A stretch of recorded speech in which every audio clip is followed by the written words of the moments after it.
ಶ್ರೀ ಗುರುಭ್ಯೋ ನಮಃ ಪರಮಗುರುಭ್ಯೋ ನಮಃ ಶ್ರೀಮದಾನಂದತೀರ್ಥ ಭಗವತ್ಪಾದಾಚಾರ್ಯ ಗುರುಭ್ಯೋ ನಮಃ ಹರಿ ಓಂ.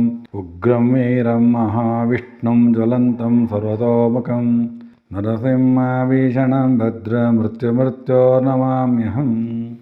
CS ಅಷ್ಟವನ್ನು ವೀಕ್ಷಿಸುವ ವೀಕ್ಷಕರಿಗೆ ಆತ್ಮೀಯ ಸ್ವಾಗತ. ನಮ್ಮ ಚಾನಲನ್ನು ಸಬ್ಸ್ಕ್ರೈಬ್ ಮಾಡಿಕೊಳ್ಳಿ, ಎಲ್ಲರಿಗೂ ಶೇರ್ ಮಾಡಿ. 2025ನೇ ಇಸವಿ ಫೆಬ್ರವರಿ ತಿಂಗಳಲ್ಲಿ ಕಟಕ ರಾಶಿಯವರಿಗೆ ಆಗುವ ಫಲಗಳ ಬಗ್ಗೆ ಒಂದು ವಿಚಾರವನ್ನು ಮಾಡೋಣ. ಈ ಕಟಕ ರಾಶಿಯವರಿಗೆ ಒಂದು ರವಿಯ ಅನುಗ್ರಹ ಬಹಳ ಜೋರಾಗಿರ್ತದೆ. ಆ ರವಿಯ ಅನುಗ್ರಹ ಏನಪ್ಪ ಅಂದರೆ, ಸರ್ಕಾರದ ಕೆಲಸಗಳಲ್ಲಿ ಅಧಿಕವಾದ ಲಾಭಗಳನ್ನು ನೀವು ನೋಡ್ಬೋದು. ಸರ್ಕಾರ ನಿಮಗೆ ಬರಬೇಕಾದ ಒಂದು ವ್ಯವಹಾರಗಳು, ಹಣಗಳು ಎಲ್ಲವೂ ನಿಮಗೆ ಕೈಗೂಡುವಂಥ ಕಾಲ ಭಾಳ ಚೆನ್ನಾಗಿದೆ ಕಟಕ ರಾಶಿಯವರಿಗೆ. ಮತ್ತು ಉದ್ಯೋಗದಲ್ಲಿ ಸಂಪಾದನೆ ಒಂದು ಮಿತವಾಗಿ ಬರ್ತದೆ. ಯಾವುದೇ ಕಾರಣಕ್ಕೂ ಲಾಸ್ ಆಗುವ ಚಾನ್ಸಸ್ ಇಲ್ಲ ರೀ ನಿಮಗೆ. ಆದರೆ ಸಂಪಾದನೆಯೂ ಬರ್ತದೆ, ಹಾಗೆ ಸ್ವಲ್ಪ ಖರ್ಚುಗಳು ಸಹ ಹೆಚ್ಚಾಗ್ತದೆ. ಅದರ ಬಗ್ಗೆ ಗಮನವನ್ನು ಕೊಡಿ. ಮತ್ತು ಹಿರಿಯರ ಆಸ್ತಿಯನ್ನು ಆದಷ್ಟು ನೀವು ಕಾಪಾಡ್ಕೋಬೇಕು, ಕಳಿಯಕ್ಕೆ ಹೋಗಬಾರ್ದು. ಈ ತಿಂಗಳಲ್ಲಿ ಚಾನ್ಸ್ ಬರ್ತದೆ, ಆದಷ್ಟು ಹಿರಿಯರ ಆಸ್ತಿಯನ್ನು ಉಳಿಸ್ಕೊಳ್ಳಿ, ಅನುಕೂಲವಾಗ್ತದೆ. ನೀವು ಸಂಪಾದಿಸಿದ ಹಣವು ಸ್ವಲ್ಪ ಖರ್ಚು ಜಾಸ್ತಿ ಕೈ ಬಿಟ್ಟು ಹೋಗ್ತದೆ ಕೆಲವು ವಿಚಾರಗಳಲ್ಲಿ. ಅದಕ್ಕೆ ಸ್ವಲ್ಪ ಯೋಚನೆ ಮಾಡಿ ಖರ್ಚು ಮಾಡಿ ಅಂತ ಇದ್ದೀನಿ. ಯಾಕೆ ಅಂದರೆ, ನಿಮಗೆ ವ್ಯಯಾಧಿಪತಿಯಾದ ಬುಧ ನೀಚನಾದಾಗ ನೀವು ಇಮ್ಯಾಜಿನ್ ಮಾಡಲ್ಲ ಆ ಥರ ದುಡ್ಡು ಖರ್ಚಾಗ್ಬಿಡ್ತದೆ. ಕೆಲವೆಲ್ಲ ನೀವು ಅಂದ್ಕೊಂಡಿರಲ್ಲ ಹೇಗಾಗತ್ತೆ ಹಿಂಗೆ ಅಂತ, ಬಟ್ ಖರ್ಚಾಗ್ತದೆ. ಹಾಗಾಗಿ ಸ್ವಲ್ಪ ನಿಗಾ ವಹಿಸಿ, ಗಮನವನ್ನು ಕೊಡಿ ಖರ್ಚಿನ ಬಗ್ಗೆ. ಮತ್ತು ಯಾವುದೇ ವ್ಯವಹಾರ ಮಾಡೋಕ್ಕೋದ್ರೂ ಸ್ವತಂತ್ರನೇ ಬರಲ್ಲ, ಯಾರೋ ಒಬ್ಬರನ್ನ ಕೇಳಬೇಕಾಗತ್ತೆ. ಪರಾಧೀನ ಅಂತ ಯಾರನ್ನೋ ಕೇಳಬೇಕು, ಯಾರನ್ನೋ ಕಾಯಬೇಕು, ಇವೆಲ್ಲ ಆಗ್ತದೆ. ಸ್ವಲ್ಪ ನೋಡಿಕೊಂಡು ಕೆಲಸವನ್ನು ಮಾಡಿ. ಉದ್ಯೋಗದಲ್ಲಿ ಸುಮ್ಮನೆ ಕಿರಿಕಿರಿ ಮಾಡ್ಕೊಳ್ಳೋಕೆ ಹೋಗಬೇಡಿ. ಸಣ್ಣ ಪುಟ್ಟ ವಿಚಾರಗಳನ್ನು ಅಲ್ಲಿಗಲ್ಲಿ ಅವಾಯ್ಡ್ ಮಾಡಿಕೊಳ್ಳ್ರಿ. ಹೊಂದಾಣಿಕೆ ಮಾಡಿಕೊಂಡು ಸ್ವಲ್ಪ ಉದ್ಯೋಗದಲ್ಲಿ ಮುಂದುವರಿಬೇಕಾಗ್ತದೆ. ನೀವು ದೊಡ್ಡ ದೊಡ್ಡ ಕೆಲಸ ಕಾರ್ಯಗಳನ್ನು ಕೈ ಎತ್ಕೋಬೇಡಿ. ಯಾವುದೋ ನಾನು ಏನೋ ಮಾಡ್ಬಿಡ್ತೀನಿ, ಹಾಗಾಗ್ಬಿಡ್ತೀನಿ, ಹೀಗಾಗ್ಬಿಡ್ತೀನಿ ಅಂತ ಮಾಡೋಕ್ಕೆ ಹೋಗಬೇಡಿ. ಅಷ್ಟೊಂದು ಚಾನ್ಸಸ್ ಇಲ್ಲ ನಿಮ್ಗೆ ಇವಾಗ. ಮತ್ತು ಮನೆಯಲ್ಲಿ ಏನಾಗುತ್ತೆ, ಸ್ವಲ್ಪ ದಾಯಾದಿಗಳ ಕಲಗಳಾಗುವಂಥ ಚಾನ್ಸಸ್ ಇರ್ತದೆ. ಸುಮ್ಮನೆ ಸಣ್ಣ ಪುಟ್ಟ ವಿಚಾರಗಳೆಲ್ಲ ಕದಗಳಾಗ್ತದೆ ಮನೆಯೊಳಗೆ. ದಾಯಾದಿಗಳ ಜೊತೆ ಹುಷಾರಾಗಿರಬೇಕು. ಮತ್ತು ಕೆಲವು ವಿಚಾರದಲ್ಲಿ ಏನು ಮಾಡಿದ್ರೆ ಅಹಂಕಾರವನ್ನು ಪಡ್ತೀರಿ ನೀವು, ನಾನೇ ಸರಿ, ನಂದೇ ಸರಿ. ಮತ್ತು ಕೆಲವು ವಿಚಾರದಲ್ಲಿ ಉದಾಸೀನ ಮಾಡ್ತಾರೆ, ಅಯ್ಯೋ ಮಾಡಿದ್ರಾಯ್ತು ಅಂತ. ಇದೆರಡೇ ನಿಮಗೆ ಶತ್ರುಗಳು, ಅಹಂಕಾರ ಒಂದು, ಉದಾಸೀನ ಒಂದು. ಈ ಎರಡನ್ನು ಬಿಡಬೇಕಾಗ್ತದೆ ನೀವು. ಇದರಿಂದ ಬಹಳ ತೊಂದರೆ ಅನುಭವಿಸ್ಕೊಬಿಡ್ತೀರಿ. ಹುಷಾರಾಗಿರಬೇಕಾಗ್ತದೆ. ಮತ್ತು ಆರೋಗ್ಯ ವಿಚಾರದಲ್ಲಿ ಮನೋವ್ಯತೆ ಬಹಳ ಒಬ್ಬರೇ ಯೋಚನೆ ಮಾಡ್ತಾರೆ, ಹಂಗಾಗತ್ತೆ ಹಿಂಗಾಗತ್ತೆ ಅಂತ. ಹಾಗಾಗಿ ಆರೋಗ್ಯನ ಕೆಡಿಸ್ಕೊಂಡ್ಬಿಡ್ತೀರಿ. ಆದಷ್ಟು ಮನೋವ್ಯತೆಯನ್ನು ಕಮ್ಮಿ ಮಾಡ್ಕೋಬೇಕಾಗ್ತದೆ. ಮತ್ತು ವ್ಯಾಪಾರ ವ್ಯವಹಾರಗಳು ಈ ತಿಂಗಳು ಸ್ವಲ್ಪ ಸಾಧಾರಣ ರೀತಿಯಲ್ಲಿ ನಡೆಯುತ್ತೆ. ನಿಮಗೆ ಅಂದ್ಕೊಂಡಷ್ಟು ಡೆವಲಪ್ಮೆಂಟ್ ಬರೋದಿಲ್ಲ, ನಿಮಗೆ ಲಾಭಗಳು ಬರೋಲ್ಲ. ಯಾಕೆಂದರೆ ಅದು ಪವರ್ ಆಗಿದೆ ನಿಮಗೆ. ಮತ್ತು ಒಂದೊಂದು ಸಲ ನಿಮ್ಮ ವ್ಯವಹಾರದಲ್ಲಿ ಚೋರರಿಂದ, ಕಳ್ಳರಿಂದ ಸ್ವಲ್ಪ ಹಣ ಹೋಗುವಂಥ ಚಾನ್ಸಸ್ ಇರ್ತದೆ. ಮತ್ತು ಕೆಲವು ಸಲ ಅಗ್ನಿಯಿಂದ ತೊಂದರೆಗಳನ್ನು ಆಗಬೇಕಾಗ್ತದೆ ನಿಮಗೆ. ಹಾಗಾಗಿ ಅಗ್ನಿಯಿಂದ ಸ್ವಲ್ಪ ದೂರ ಇರಬೇಕು, ದುಷ್ಟರಿಂದ ಸ್ವಲ್ಪ ದೂರ ಇರಬೇಕು.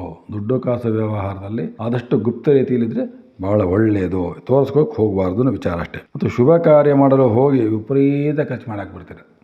ನೀವು ಅಂದ್ಕೊಂಡಿರಲ್ಲ, ಏನೋ ಶುಭ ಕಾರ್ಯ ಮಾಡೋಕ್ಕಂತ ಹೋಗ್ತಿರಲ್ಲ, ವಿಪರೀತ ಖರ್ಚಾಗ್ತದೆ. ಹಾಗಾಗಿ ಆ ಖರ್ಚಿನ ಬಗ್ಗೆ ನಿಗಾ ವಹಿಸ್ಕೋಬೇಕಾಗ್ತದೆ ನೀವು. ಮತ್ತು ವಿವಾಹಕ್ಕೆ ಯಾರು ಪ್ರಯತ್ನ ಪಟ್ಟರೆ ಒಳ್ಳೆ ವಧುವರು ಸಿಗುವಂಥ ಯೋಗ ಚೆನ್ನಾಗಿದೆ. ಮದುವೆಗೆ ಭಾಳ ಅನುಕೂಲವಾಗ್ತದೆ. ಯಾರು ವಾಹನ ಚಾಲನೆ ಮಾಡ್ತೀರಿ ಅಂಥವರು ಭಾಳ ಎಚ್ಚರದಿಂದ ವಾಹನ ಚಾಲನೆ ಮಾಡಬೇಕಾಗ್ತದೆ.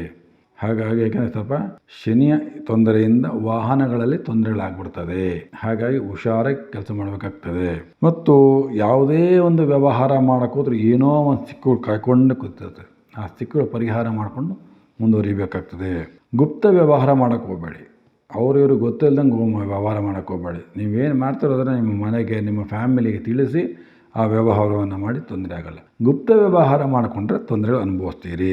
ತಾಯಿ ತಂದೆ ಗುರು ಹಿರಿಯರನ್ನು ಆದಷ್ಟು ವಿರೋಧ ಮಾಡಿಬಿಡ್ತೀರಿ ನೀವು, ಮಾಡೋಕ್ಕೆ ಹೋಗಬೇಡಿ. ಅವರಿಂದ ಶಾಪ ತಗೋಬಾರ್ದು. ಅವರಿಂದ ನಮಗೆ ಆಶೀರ್ವಾದ ಆಗಿಲ್ಲ ಅಂದರೆ ಚಿಂತೆ ಇಲ್ಲ, ಶಾಪವನ್ನು ಮಾಡ್ಕೋಬಾರ್ದು. ಅದರಿಂದ ದೊಡ್ಡ ದೋಷಗಳು ಬಂದುಬಿಡ್ತದೆ. ಮತ್ತು ನೀವು ಯಾವ ಗುರುವಿನ ನಂಬಿದಿರೋ ಅಂತಹ ಗುರುವಿನ ಅನುಗ್ರಹದಿಂದ, ಮತ್ತು ವಿಶಿಷ್ಟವಾಗಿ ಗುರು ನಿಮಗೆ 11ನೇ ಸ್ಥಾನಕ್ಕೆ ಕೂತೀನಿ, ಗುರುಗ್ರಹ. ಆ ಒಂದು ಗುರು ಅನುಗ್ರಹ ನಿಮಗೆ ಎಷ್ಟು ಹಣ ಬರಬೇಕು ಅಷ್ಟು ಹಣ ಬಂದೇ ಬರ್ತದೆ. ನಿಮಗೇನು ವ್ಯವಹಾರ ಕೈ ಸೇರಿಸಬೇಕು ಅದು ಗುರು ಕೊಟ್ಟೇ ಕೊಡ್ತಾನೆ. ಯಾವುದೇ ಕಾರಣಕ್ಕೂ ಅದು ನಿಲ್ಲಿಸೋದಿಲ್ಲ. ನಿಮ್ಮ ಬುದ್ಧಿಶಕ್ತಿಗೆ ತಕ್ಕಂತೆ ಅಧಿಕಾರಗಳು ಬರ್ತವೆ. ನೀವೇನು ಬುದ್ಧಿ ಉಪಯೋಗಿಸ್ತೀರಿ, ಏನು ವ್ಯವಹಾರವನ್ನು ಯೋಚನೆ ಮಾಡ್ತೀರಲ್ಲ, ಆ ತಕ್ಕ ಬುದ್ಧಿಗೆ ಒಂದು ಗೌರವ ಮನ್ನಣೆ ಬಂದೇ ಬರ್ತದೆ.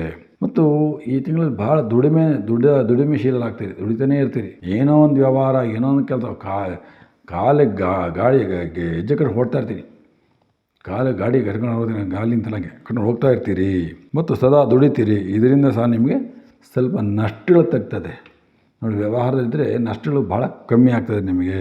ಮತ್ತು ಆದಾಯನೂ ಅಷ್ಟೇ ಒಂದು ರೀತಿಯೊಳಗೆ ಯಾವುದೇ ಕಾರಣ ಸಮಾಧಾನ ರೀತಿಯಲ್ಲಿ ಆದಾಯ ನಿಮ್ಮ ಕೈ ಸೇರುವಂಥ ಚಾನ್ಸಸ್ ಚೆನ್ನಾಗಿದೆ.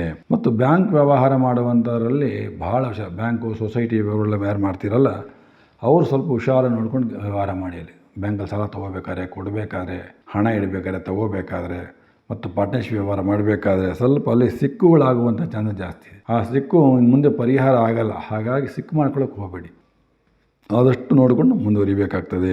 ಯಾಕೆಂದರೆ ನೀವು ಅಂದ್ಕೊಂಡೆಲ್ಲ ಅನವಶ್ಯಕ ತೊಂದರೆಗಳು ಸೇರ್ಕೊಂಡ್ಬಿಡ್ತೀರಿ. ನೀವು ಅಂದ್ಕೊಂಡಿಲ್ಲ ತೊಂದರೆ ಬರ್ತಪ್ಪ ಅಂತ ಬಂದುಬಿಡುತ್ತೆ. ಹಾಗಾಗಿ ಆ ವ್ಯವಹಾರ ಮಾಡಬೇಕಾದ್ರೆ ನೋಡ್ಕೊಂಡು ವ್ಯವಹಾರವನ್ನು ಮಾಡಿ. ತೀರ್ಥಯಾತ್ರೆ ಮಾಡುವಂಥ ಯೋಗ ಚೆನ್ನಾಗಿದೆ, ದೇವರ ದರ್ಶನ ಮಾಡುವಂಥ ಯೋಗ ಚೆನ್ನಾಗಿದೆ. ಮತ್ತು ಸತ್ಕಾರ್ಯಗಳನ್ನ ಮಾಡಬೇಕು ಅಂತ ಚಿಂತನೆ ಮಾಡ್ತೀರಿ, ಅದು ಭಾಳ ಒಳ್ಳೆಯದು. ತೀರ್ಥಯಾತ್ರೆ ಮಾಡುವಂಥದ್ದು ಒಂದು ಸತ್ಕಾರ್ಯ, ದೇವತಾ ಕಾರ್ಯ ಮಾಡುವಂಥದ್ದು ಏನಿದೆ ಅದನ್ನು ಬಗ್ಗೆ ಚಿಂತನೆ ಮಾಡ್ತೀನಿ. ನಾನು ಮಾಡಬೇಕು, ಮನೆಯೊಳಗೆ ಹಬ್ಬ ಹರಿದಿನ, ಹೋಮ ಹವನ, ಹೀಗೆ ನಾನಾ ರೀತಿ ಚಿಂತನೆ ಮಾಡದೆ ಬರುತ್ತೆ ನಿಮ್ಮ ಮನಸ್ಸಿಗೆ. ಮಾಡಿ. ಅದು ಮಾಡೋದ್ರಿಂದ ನೆಗೆಟಿವ್ ಪಾಯಿಂಟೆಲ್ಲ ಹೊರಗೆ ಹೋಗ್ತದೆ, ಋಣಾತ್ಮಕ ಶಕ್ತಿಗಳೆಲ್ಲ ಹೊರಗೆ ಹೋಗಿ ಧನಾತ್ಮಕ ಶಕ್ತಿಗಳೆಲ್ಲ ನಿಮ್ಮ ಹತ್ರ ಬರ್ತವೆ. ಪತ್ನಿಯ ಆರೋಗ್ಯದಲ್ಲಿ ಸ್ವಲ್ಪ ಆರೋಗ್ಯ ಏರುಪೇರಾಗ್ತದೆ, ಸ್ವಲ್ಪ ಅದರ ಕಡೆ ಗಮನವನ್ನು ಕೊಡಿ, ಸರಿ ಮಾಡ್ಕೋಬೋದು. ಈ ತಿಂಗಳೇನೆಂದರೆ ನಿಮಗೆ ಅಲ್ಪ ಸುಖ ಅಲ್ಪ ದುಃಖ. ಹಾಗಾಗಿ ಈ ಕಟಕ ರಾಶಿಯವರು ಒಂದು ಸಮರೀತಿಯಲ್ಲಿ ಜೀವನವನ್ನು ಮಾಡಬೇಕಾಗ್ತದೆ ಫೆಬ್ರವರಿ ತಿಂಗಳಲ್ಲಿ. ಮತ್ತು ಅಪರಿಚಿತರ ನಿಮ್ಗೆ ಗೊತ್ತಿರಲ್ಲ, ಕೆಲವರು ಅಂಥವ್ರಂಥ ನಿಮ್ಮ ದುಡ್ಡಿನ ಅನುಕೂಲ ಆಗ್ತದೆ, ತೊಗೊಳ್ಳಿ, ತೊಂದರೆ ಇಲ್ಲ. ಅಪರಿಚಿತ ನಿಮ್ಗೆ ಗೊತ್ತಿರಲ್ಲ, ಹಿಂಗೆ ಯಾವುದೋ ಕೊಡಬೇಕಾಗಿತ್ತಪ್ಪ, ಯಾವುದೋ ಮಾಡಬೇಕಾಗಿತ್ತಪ್ಪ ಅಂತ ಏನೋ ಒಂದು ಸಹಾಯ ರೀತಿ ಬರ್ತಾರೆ. ಅವ್ರು ನಮ್ಮವರೇ ಅಲ್ಲ, ಬಟ್ ಅಂಥವ್ರು ಬರ್ತಾರೆ. ಅವರಿಂದ ಸಹ ನಿಮಗೆ ಅನುಕೂಲವಾಗುವಂಥ ಚೆನ್ನಾಗಿದೆ. ಈ ತಿಂಗಳಲ್ಲಿ ಹೆಚ್ಚು ಧರ್ಮ ಕಾರ್ಯಗಳಲ್ಲಿ, ದೇವತಾ ಸೇವೆಗಳಲ್ಲಿ ಭಾಗವಹಿಸ್ತೀರಿ. ಈ ತಿಂಗಳಲ್ಲಿ ದೇವತಾ ಕೆಲಸಗಳಲ್ಲಿ ಭಾಗವಹಿಸ್ತಿರೋದು ಭಾಳ ಅನುಕೂಲವಾಗ್ತದೆ. ಈ ತಿಂಗಳ ವಿಶೇಷವಾಗಿ ಏನಪ್ಪ ಅಂದರೆ ನಿಮಗೆ ಆರೋಗ್ಯ ಸಂಬಂಧಪಟ್ಟಿದ್ದು ಮತ್ತು ಹಣದ ಅಭಿವೃದ್ಧಿ ನೀವು ಮಾಡಬೇಕಾದಂಥ ಕೆಲಸ ಏನಪ್ಪ ಅಂದರೆ ವಿಶೇಷವಾಗಿ ತಿಲದಾನ ಕೊಡುವಂಥದ್ದು, ಎಳ್ಳು ದಾನ ಕೊಡುವಂಥದ್ದು. ಎಳ್ಳು ದಾನ ಕೊಟ್ಟಾಗ ಎಲ್ಲ ದೋಷಗಳು ಪರಿಹಾರವಾಗ್ತದೆ. ಎಲ್ಲ ರೀತಿಗಳು ಆರೋಗ್ಯ ಇಂಪ್ರೂವ್ಮೆಂಟ್ ಆಗ್ತದೆ, ಹಣದ ಕೆಲಸ ಅನುಕೂಲ ಆಗ್ತದೆ, ವ್ಯವಹಾರ ಇಂಪ್ರೂವ್ಮೆಂಟ್ ಆಗ್ತದೆ. ಹಾಗಾಗಿ ಈ ತಿಂಗಳಲ್ಲಿ 4 ಶನಿವಾರಗಳಲ್ಲಿ ಆದಷ್ಟು ತಿಲವನ್ನು ದಾನ ಕೊಡುವಂತಹದ್ದು. ದೇವಸ್ಥಾನಕ್ಕೆ ಹೋಗಿ ಆದಷ್ಟು ಶನಿಮಾತ್ಮ ಸಂಬಂಧಪಟ್ಟದ್ದು, ಆಂಜನೇಯ ಗುಡಿ ಸಂಬಂಧಪಟ್ಟ ದೇವತೆಗಳಲ್ಲಿ ಹೋಗಿ ತಿಲದಾನವನ್ನು ಕೊಟ್ಟು ಬಂದರೆ ಎಲ್ಲ ಋಣಮುಕ್ತರಾಗ್ತೀರಿ. ಬರುವಂಥ ಕೆಲಸ ಕಾರ್ಯಗಳೆಲ್ಲ ಅನುಕೂಲವಾಗ್ತದೆ. ಹಾಗಾಗಿ ಕಟಕ ರಾಶಿಯವರಿಗೆ ಫೆಬ್ರವರಿ ತಿಂಗಳು ಸಾಮಾನ್ಯ ರೀತಿಯಲ್ಲಿ ಇರ್ತದೆ. ನಮಸ್ಕಾರಗಳು.